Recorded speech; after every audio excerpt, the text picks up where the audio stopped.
coming. Again, my name is Amara Graham. I'm still getting used to that. I got married this summer, still going through that whole name change thing. So if I introduce myself as Amara Keller, that's not my alter ego. Same person, still just getting used to it. I'm a developer advocate at IBM. I'm super excited to be here to talk to you about building your internal army. My hope is that this isn't the first time that you're hearing these points, but as I talk to more and more people about this talk and the content, I realized that people needed it all brought together kind of in one comprehensive presentation. So like I said, I hope this is not super new to you, but if it is, or if it's not, it could be a good time to just refresh and reset. Or you could be new to DevRel and this is totally new to you. I'm not entirely sure. Tell me after the talk. These are some of the things that I've learned and now I recommend to others to practice. So it's definitely not something that IBM as a whole is doing. And in fact, a lot of my internal coworkers, before they even knew anything about this talk, were like, can we please have it recorded and share around the organization? Which I thought was quite interesting. I'm like, you have no idea what I'm talking about. Building your internal army. It sounds like I'm going to take over IBM, which I would love to. I would love to run the company someday. But that's not exactly what it is. So a little bit about myself. I'd still consider myself new to DevRel, even though I've been in this space for about 2 years across 2 companies. I almost think that in DevRel we age in like dog years because I feel like I've been doing this for so long.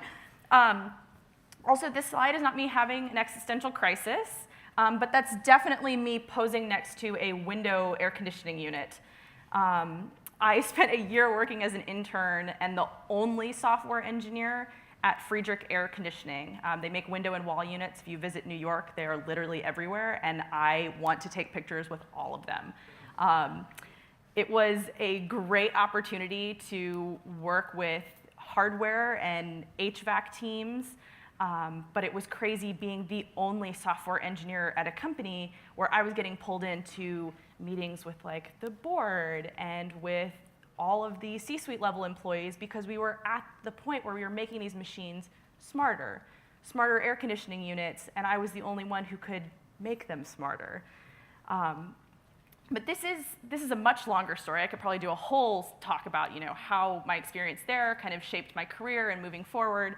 I really thought I was going to go into Q&A because that's kind of what I thought I would do after testing air conditioning units. I would test software and other things, but I never did that. I started as a full-time software engineer doing application development and enterprise IT, which I like to joke is not like the flashiest thing to do.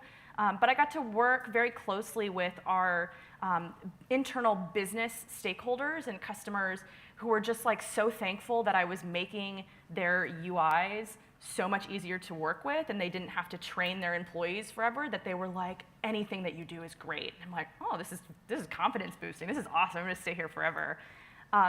But what I didn't really love about the role was most of my time was 100% heads down coding. I wasn't talking to anyone until we were pushing a product out the door, and at that point it was like, okay, tell them about it, and then they're using it, and we're on to the next thing.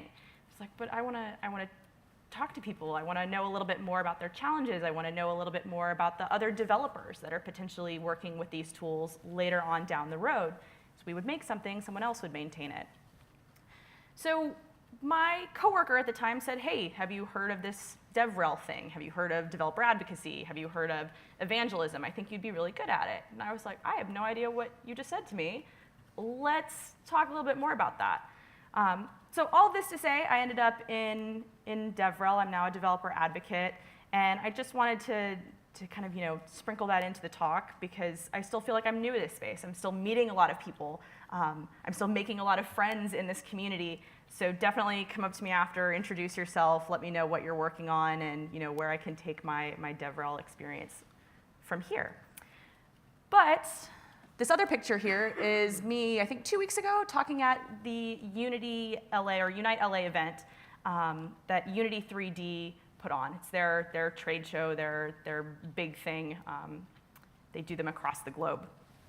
But the really cool thing about working with Unity and being at IBM is we have this partnership, and it's shaped a lot of what I'm going to talk about throughout the rest of this talk. And I think that that's super, super cool because a lot of our developer advocates do things that are more specific to a particular programming language or framework. They're not as close to partner relationships as I am, at least with this one. And it's inspired a lot of this talk because I'm working with so many different people across my entire company, not just my organization. And I'm really one of the only developer advocates in this space. So I'm the only representative coming from kind of the DevRel side of things. So I'm interacting with tons of other people and learning that if we leverage some of these other people in other areas with our other partnerships or just the other work that we're doing, everything would be a lot easier. And we wouldn't feel like we're all doing everything all at once. Speaking of that, how many of you can relate to this picture, either now or at some point in the year? Yes, yes, yes. If you would have asked me about like 3 weeks ago, this was like definitely me, except I don't even think I can get my hand completely up in the air. Maybe you're trying to balance, this conference with your regular work, which I'm, completely off hours from my usual work hours. I'm based in Austin, Texas. I'm getting emails like all night. I wake up in the morning and I've got like 35 that I need to respond to immediately, and it's crazy. Maybe it's because the year is coming to a close and you've got 100 things that you need to do for whatever reason this year, because next year it's like, well, if you didn't get it done this year, it's never going to happen. I don't know, it's arbitrary, right? It's just a calendar. Like January 1st will arrive and we'll still have stuff to do. We can still like finish things up. It'll be okay. All of this to say, I like to give credit where credit is due, and I can't remember who told me this vital piece of information early in my career, but climbing the corporate ladder is wrong as far as metaphors go. It implies that you're doing it alone. It implies that somehow you've maybe pulled yourself out of this ocean, a ladder has magically appeared, and you're climbing up to the top, and the water will never hit you again.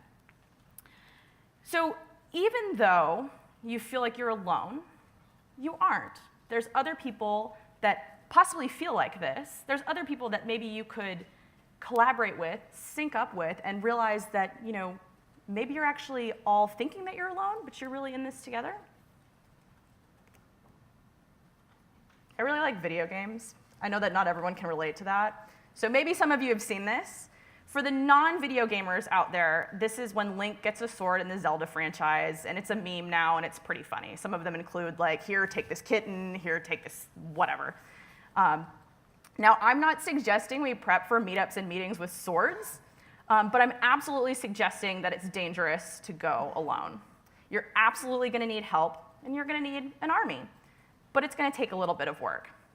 So before I move on to my next slide, where I kind of dive into the actual content and takeaways and things that you can use that are actionable, I really want to talk about this idea of an army.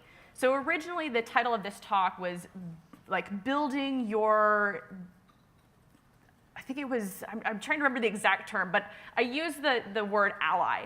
And we had this discussion about how ally probably wasn't the most appropriate word because it would imply certain other things. But when I say army, I don't mean a group of people who are going to fight for you. I'm not interested in fighting my developer community. But what I am interested in is having people who are on my side, who are willing to collaborate, who are willing to advocate on my behalf. Because even though I am an advocate myself, I need folks on my side, and I need advocates for my advocacy, which kind of sounds weird as I'm saying it now. But what you really want is a group of people that you can rely on, and a group of people that have skills that are either tangential or completely different to yours. Because not every interaction that I'm going to have with the members of my developer community are going to need or want what I'm trying to provide them. So I like to say, I like to do workshops with developers. I like to do hands-on things. I want to write code with them. I want to see what code they're writing. I'll talk about it a little bit later, but mention it now. I work really closely with some of our sales folks. So the last talk, super, super relevant to me. There are engagements that I have where I say, we're not really at the point where I'm going to sit down with your developers and do a workshop or do something hands-on that they're going to get a lot of benefit out of. But let's keep this relationship going. Let's have someone from sales continue to nurture this. And then at the point where they're ready to sit down and they're ready to do a workshop, or they're ready to talk to me about, hey, how do I use this API? How do I do this and that? that we've already kind of established that relationship. They understand what we're offering, and now I can talk to their developers, and they're really excited to use it, rather than me sit down very early on in the beginning of the relationship, if you will, sit down with their developers, and the developers go, I don't know why you're here, I don't know why we're here, I don't want to be here. Just everyone wins if we're all kind of working together. So let's look at these DevRel job recs really quick. You'll see a lot of the same terminology or things that mean the same thing, but what it all boils down to is this idea that we're hiring folks into developer advocate positions or evangelist positions, and we're asking them to either demonstrate or be able to grow in this idea of working with a cross-functional team. And no matter how you say it, that means you will be working with folks internally. And if you get to that point where you feel like you're drowning or you feel like you're in this ocean all by yourself, you're probably not working cross-functionally at that point. And what I don't mean by cross-functionally is you attend a conference, probably not this one, but something more specific to the tech that you're working in. You come back and you bring the developer feedback to your community and you say, okay, hey, we need to do this, or someone was asking about this feature request, or they're having this issue with our documentation. That's not necessarily working cross-functionally when you just come back and like shout back at your organization, like, here are the problems that our developers are having. Here's what's going wrong in our community. It needs to be a little bit more collaborative and constructive than that. So it's not just, hey, here's the feedback that I heard. Dear engineering team, please go fix it. So I think there's a lot of work that we can do here to not only be more efficient, but to be more effective as one company or one group working towards making things better for our software. So a lot of this language is used across DevRel jobs. I think specifically developer advocates, the phrase cross-functional team is used quite often. And just to do a sanity check earlier this week, I went to Indeed.com and said, okay, developer advocate, don't care the location, pulled something up. The very first one I clicked on, I was like, yes, completely validated. Because they used cross-functional. All right, so you're probably sitting there thinking, how do I build this army? Are you going to ask me to do networking, recruiting, some sort of brute force, maybe by accident? You're probably also wondering, especially if you've looked at my LinkedIn profile, this is someone who's worked at Intel and IBM. They're huge companies. Don't you have a huge army behind you? Surprisingly, I don't work with everyone at IBM. There's, I think, like 400,000 of us, and I don't even know maybe 1% of the company. But I have found that through my work, I'm having people internally reach out to me and say, hey, I need help with this, or hey, I saw your blog, or hey, I did this. Oh, okay. So I don't even have to do the networking side of things. I'm not running around shaking everyone's hand in the IBM building. But just by doing things like this, I have started kind of building this brand for myself where people go through and they're like, oh, we're actually looking for someone to do this, or we had a developer ask this, or we had someone who said, hey, it'd be great if we could use your stuff, but we would love to do an internal hackathon with it first. Is this something you could facilitate? Absolutely. I would love to do that. And more about this slide, I wanted to put a picture of like ants working together, because that's kind of more of the army metaphor that I'm looking for. So you have different kind of ants, they have different kinds of roles and different kinds of features. And then as I started searching for more ant pictures, I was like, this is like more triggering, and I started noticing that I was like scratching my arm, so I was like, let's not do the ants. But anyway, call it whatever you want. You're gonna have to talk to people at your company. And in some cases, just by posting blogs and doing things that you would regularly do in your DevRel position, people might actually come to you instead of you having to go around and shake everyone's hand, introduce yourself in kind of the traditional networking way. So this isn't quite spoilers for the rest of the talk, but it might be. I'm all about being transparent and doing the right thing. So these are the exact things that I've been doing. The next couple of slides, I kind of up-leveled it a bit to say, here's kind of a more generic approach, or here's some things that you can do today to kind of work towards these things. But I really think it's important to build both an internal and an external brand. And I'm not saying that they need to be totally different. I'm not a different person inside of work. It's just people who know me internally know that I'm going to get things done, and I'm going to be very, very easy to work with. Anyone who sees my external presence sees that I'm very informal, I'm very easy to talk to. So they're quite similar, but at the same time, they're also a little bit different. I work for a huge company, so using tools like a company directory is very easy for me, but if you're at a smaller company, you might know everyone. But you might not know exactly what they do, so still striking up a conversation or finding their LinkedIn profile or finding them on Twitter, you get to know a little bit more about what they're doing in that particular role. So just because you work with someone who is in enterprise sales or business development, you might not know exactly what they're doing at that particular role or potentially how you could leverage them for things that you need as well. I think the last one here is also super important about giving back, incentivizing, and educating. So this is something that I like to do with the sales team, or sorry, the engineering team in particular, but I guess with sales as well. So with the engineering teams that I've worked with in the past, a lot of the times I have to kind of say, hey, your engineers would love to go and speak at this conference, or they'd love to write this blog post because they would like to have some amount of thought leadership as well. And a lot of engineering managers see that as time away from doing the actual engineering. But what they don't realize is you can strike up that conversation with your peers, gain insights that you could bring back to your organization and build better products internally. So I would say in my previous roles, I've had a lot of time spent just with engineering managers, not necessarily pleading with them, like please send your engineer to this conference, but just kind of putting a positive spin on it and saying you want your engineers to go to this conference because you want them to talk to other engineers outside of the organization to make sure that you're building the right stuff. Because I could talk until I'm blue in the face and say, you should build it like this, but if they hear it from another engineer, maybe they'll actually do it faster or roll it into an iteration without kind of that begging and pleading from me. So know your limits and when to ask for help. This is incredibly important. I feel like I'm going to say that for every slide from here on out. So what I like to do is list them out. I physically write on paper, what am I working on right now? So what technologies am I kind of showing my expertise in? So with IBM, it's Watson. I'm doing a lot of things in the AI space, AR, VR, JavaScript, Cloud Foundry. Maybe you're going to flip it the other way and say, you know, let me write my limitations and kind of approach it from the I don't know Python. So if anybody asks me a Python question, I need to call for backup. But I think it's really important to actually write these things down so that you know, hey, I need to pull somebody else into this conversation. Same thing where it's like, oh, someone wants a sales engagement. I don't know anything about that. I need to pull someone in from sales.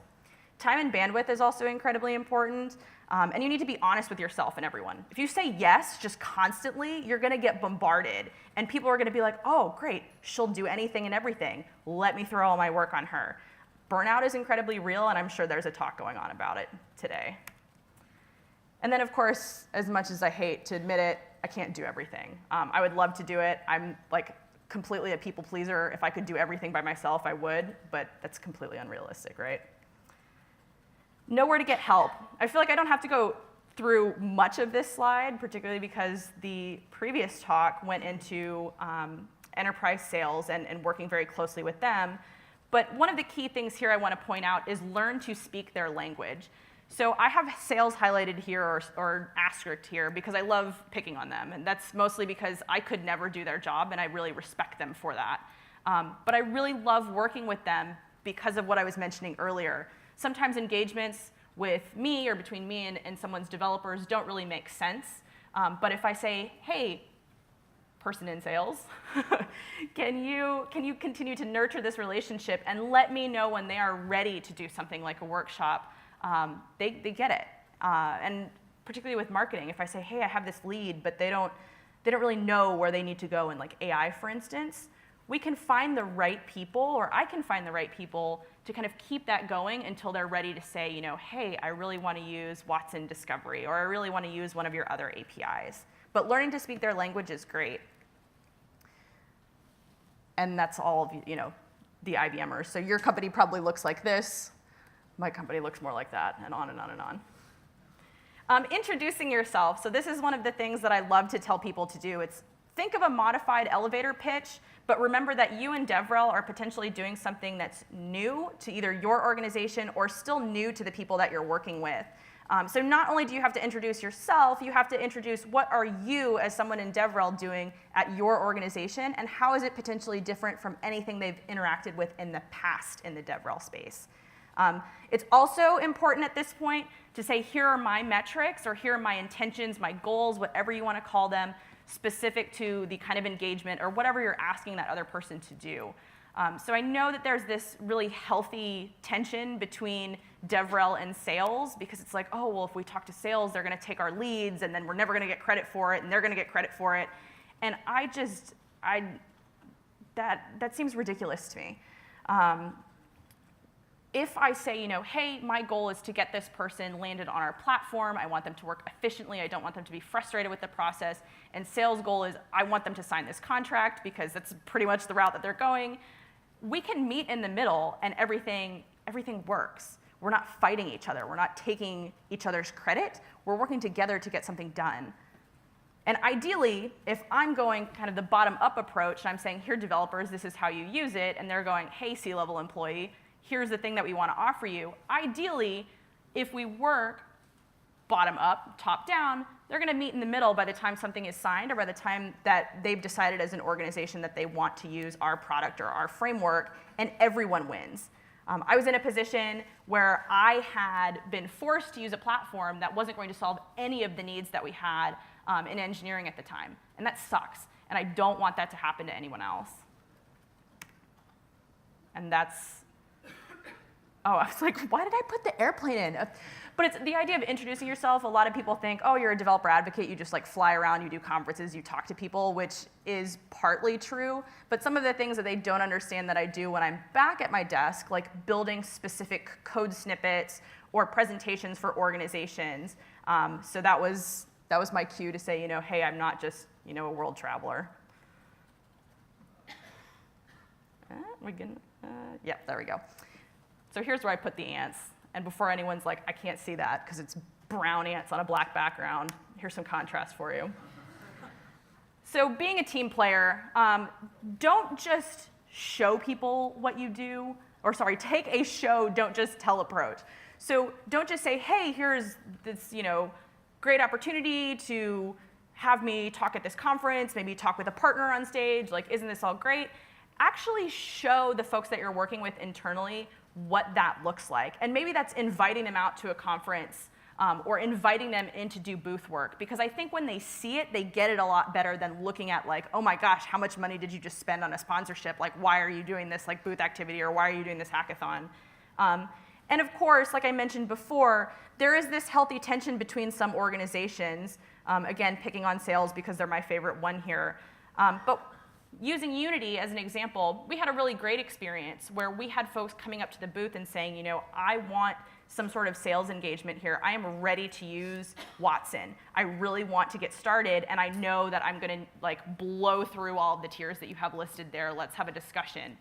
I can't have that discussion, but I had someone in the booth representing sales where I was like, hey, this is a perfect opportunity for you to talk to this gentleman right here, and he can assist you, but let me know when you're at the point where you're actually using the technology, and I want to make sure that your developers know what they're doing, they're not having issues with our documentation, they're not having any issues that I can potentially help them work out because I've seen them before. So being a team player is really important.